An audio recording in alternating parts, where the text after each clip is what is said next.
அனைவருக்கும் வணக்கம். நவ கிரகங்களில் செவ்வாய் பகவானுக்குரிய கிழமை செவ்வாய்க்கிழமை.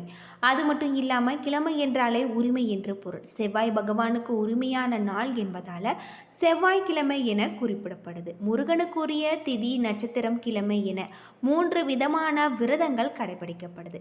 செவ்வாய் பகவானுக்குரிய அதி தேவதை முருகப்பெருமான் என்பதால் செவ்வாய்க்கிழமை முருகன் வழிபாட்டுக்கு மிகவும் ஏற்றதாக சொல்லப்படுது. திதி அடிப்படையில் விரதம் இருந்தால் 15 நாட்கள், நட்சத்திர அடிப்படையில் விரதம் இருந்தாலுமே மீண்டும் அந்த நட்சத்திரம் வருவதற்கு 1 மாதமும் நாம் காத்திருக்க வேண்டும். ஆனால் கிழமை அடிப்படையில் விரதம் இருப்பது குறுகிய கால விரதம் என்றாலுமே மிக விரைவான பலன்களை தரக்கூடியதாக இருக்கு.